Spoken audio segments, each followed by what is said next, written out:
بسم الله الرحمن الرحيم والصلاة والسلام على سيدنا محمد وعلى آله وصحبه وسلم أما بعد السلام عليكم ورحمة الله وبركاته وسلسلة دي دقشة الشنيدة ما أنت وحان جوغا ميل لغو حنانيو الشنيدة وحان كبو حدور صندوق دان تريو كو لابو سدح halkaasoo xabad ka maqan 4 5 6 7 8 9 10 11 12 13 adiga 5 6 xabba camal waay 6 xabba waay shinnidana waxay u shaqeynaysaa maxaa ka galay qeyru caadi mana qabi dharka la iskaga difaaco haday ku qaniinto oo waxaan ahay protection la'aan ama wax iska difaaco ma haysto shinnida haday isoo weerarto saas daraadeeda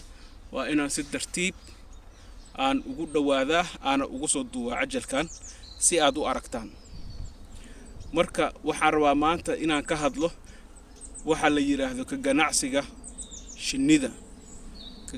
shinnida waa business aad iyo aad u fiican oo wadankeennana laga heli karo saa u jeedaan xog bay u soo socotaa maanta dhaqaaqeeda aad iyo aad u badan yahay marka shinnida waxay samaysaa Allahul musta'an malab waxay ka samaysaa dhuunteeday ka samaysaa iyo waxay cunto marka Allahul musta'an shinnida malabka ay samayso quraanka lagu sheegay shifaa'un linnaas inay tahay waxaana lahay midka buuraha ugu fiican oo joogo midka buuraha joogo malabkiisa yaani ma aragtay dadka qaar sidaas ay dhahan markii la fasirayay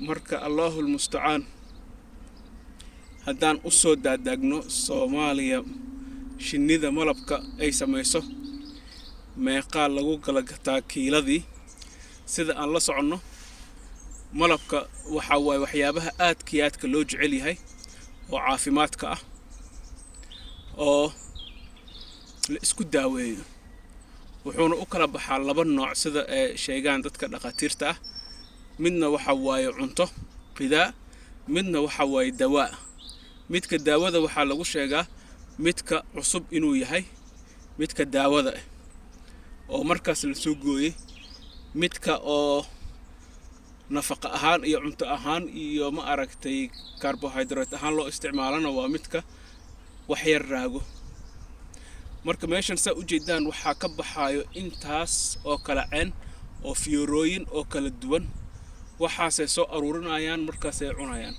marka qiimaha la siisto malabka shinnida kiiladii Muqdisho kuwooda prime ama kuwa ugu quality-ga fiican waxa la siistaa $30 sida aan ku maqlay $30 hawa lagu sameeyay waxa mudan su'aasha sidee lagu sameeyni karaa $30 cilmi baaris aan sameeyay baa waxay ii soo baxay sanduuqan u jeedid sanadkii inuu soo saari karo ilaa iyo 15 kiilo oo malab saafi ah waxaana la goosani karaa ilaa iyo 7 bilood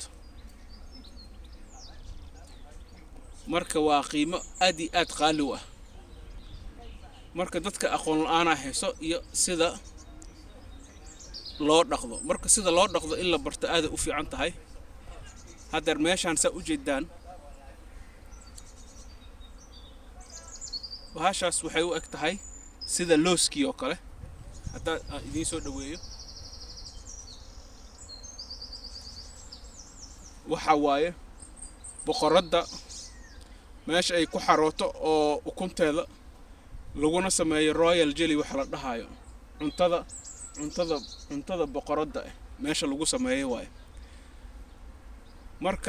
markii la fiiriyo cilmi baaris waxa soo baxday geedaha ugu fiican ee malabka sameeyo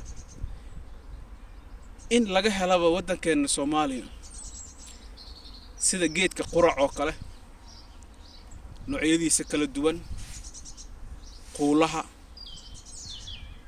noocyadiisa kala duwan sarmaanka geedahaasoo dhan oo Soomaaliya ka baxo waa geedo ubaxeed oo laga sameeyni karo malab aad iyo aad u tayo sareeyo. malabyada ugu qaalisan adduunka waxaa ka mid ah geed la dhahayo manuuka. geedkaas manuukaha laga aruuriyaa, laakiin sida la sheegay geedka ugu wanaagsan ee malabka soo saaro waxa waaye geedka gobka. casal sidr casal sidr. haddaan fiirino geedkan magaciisa ku qoran meesha oo aad u jeedaan laba yeer. waxaa la dhahaa sugbal beer waxa waaye beer beero ama kumitra af Carabiga lagu dhahaa kumitra. waa kana geedaha magacyadooda xataa meeshay ku qorqoran yihiin. meeshaan waa meel yar oo bondi loogu talagalay, marka dadaaba ka soo saaranayo meeshaan maciishadooda.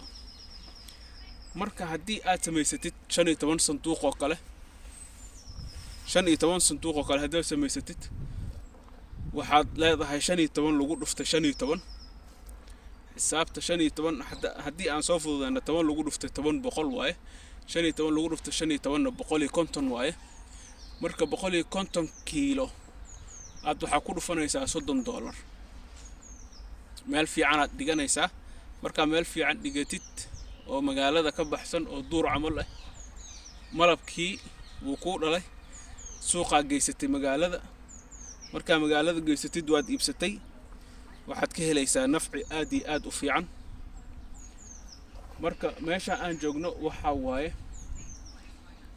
Ingiriiska. waa dhul qabow ah 3 bilood bas waa inta uu shaqeeyaba malabkan inuu ma aragtay sameeyo.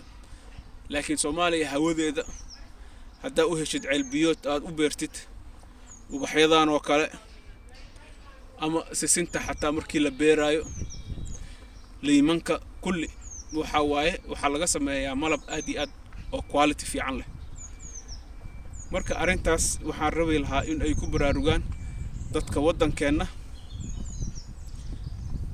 oo Soomaaliya joogo inay aad iyo aad ugu baraarugaan oo ay sameeyaan dhaqashada malabka.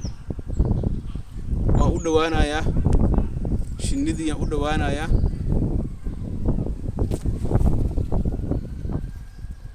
way soo weerartay. marka intaasaan cajalka ku ekeenayaa maanta. fiyorahanna waan arkay hadeer mirihiisa waa la soo qaadi karaa. geed qodxeed uu egyahay oo qodxaawa ka buuxa.